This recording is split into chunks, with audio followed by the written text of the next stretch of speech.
It's now my pleasure to welcome to the stage the Minister for Women's Affairs here in Victoria, Mary Wooldridge. Please make her welcome. Thanks very much, Julie. It's a real pleasure to be here tonight and join with all of you who are also committed on this issue of eliminating violence against women. I do want to recognise Fiona and Danny and Pauline, the team who have led the process, and all the team around you who have supported that.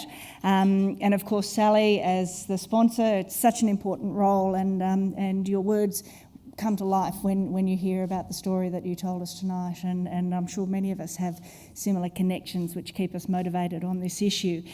There are so many others, and people have touched on different people who are here. I do want to just mention a couple of people. Ken Lay, as Chief Commissioner of Police, was very good in recognising his predecessors, but I have to say his championing of this issue is second to none, and one that is greatly supported.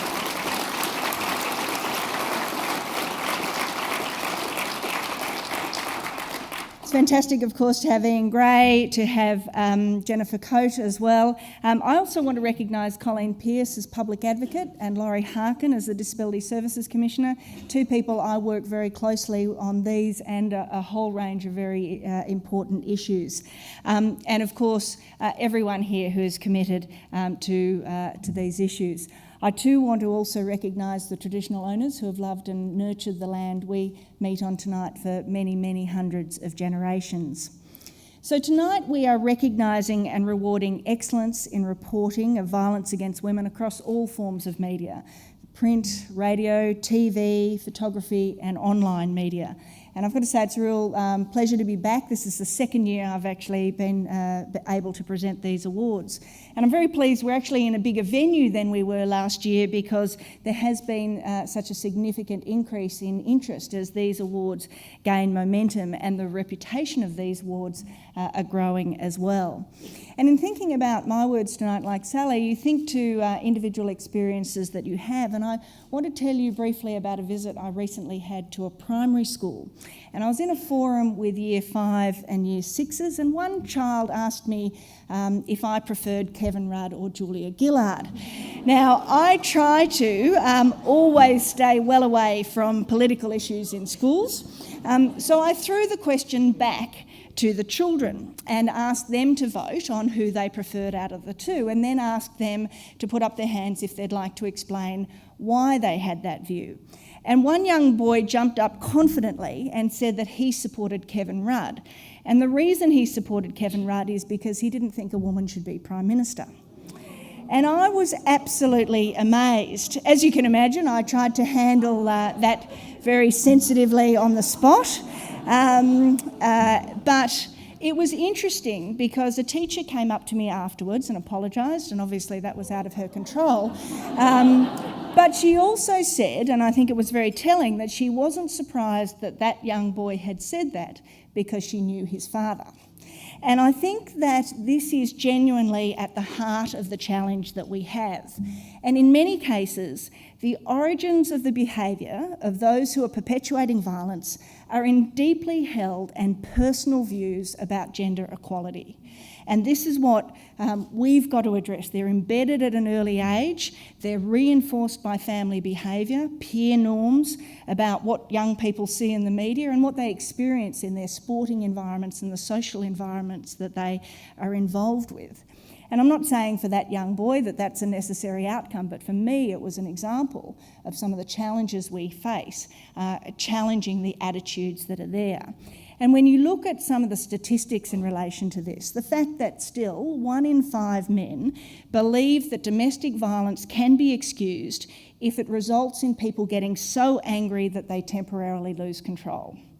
And that 1 in 4 men actually believe that domestic violence can be excused if afterwards the violent person genuinely regrets what they've done. This shows us all that there is still a huge effort that is required to change the attitudes that must change on this very important issue. And I want to reassure you that the Victorian Government is very committed to addressing the issues of violence against women, and this has been a clear priority, and as Fiona mentioned, we're developing an action plan to address the whole range of issues associated on it. And the action plan will have a strong focus on prevention, and the media obviously has an absolutely pivotal role in this. Things like improving community awareness, myth-busting, and challenging us all, I think, to take responsibility and step up in relation to this issue. Now, the action plan, I'm pleased, sits alongside about $85 million a year that we invest in a range of family violence and sexual assault issues, and that's up from $77 million last year. But there's still so clearly so much that needs to be done to address the attitudes and understanding in the community about violence against women.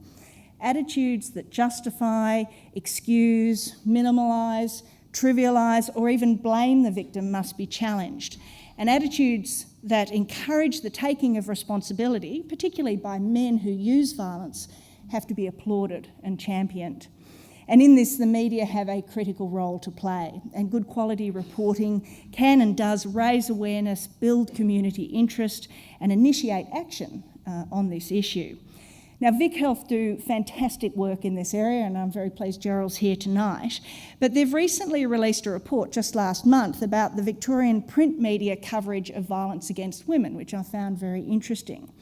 And what they found is that in Victoria, the print media coverage on this topic is actually pretty responsible and very accurate, although journalists do face the challenges, both legal and editorial, in relation to reporting on these incidents.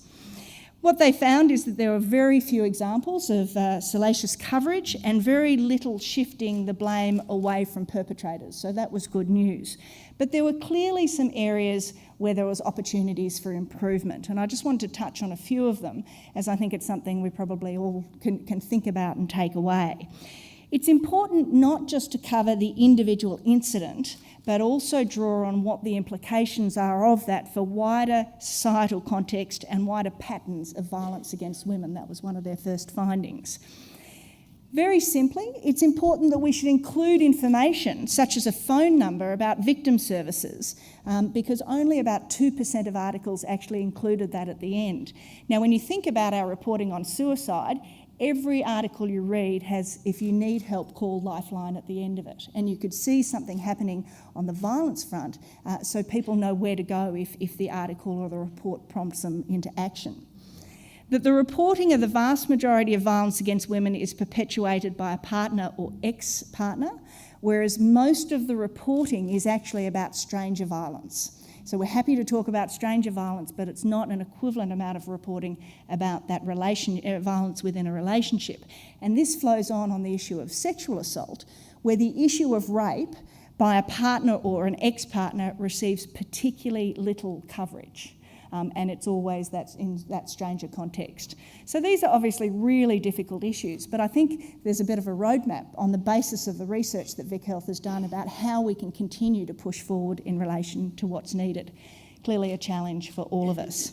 So I do want to congratulate the organising committee tonight, and particularly Domestic Violence Victoria, No to Violence and the CASA Forum on these important awards.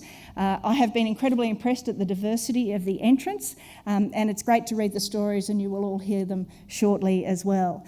As a government, we certainly believe these awards are very important and should be supported and should continue, and I'm very pleased to say that we are committed to them continuing, and we will continue to fund them so that they can continue to go from strength to strength.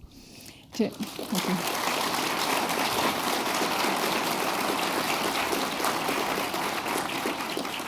And to all the finalists, I know you'll be feeling nervous at this stage. Your dedication to responsible reporting of such an important issue will no doubt help us to change those attitudes that I've talked about earlier and make sure that together we can all successfully work towards the objective, which is to eliminate violence against women in this state. Thanks very much.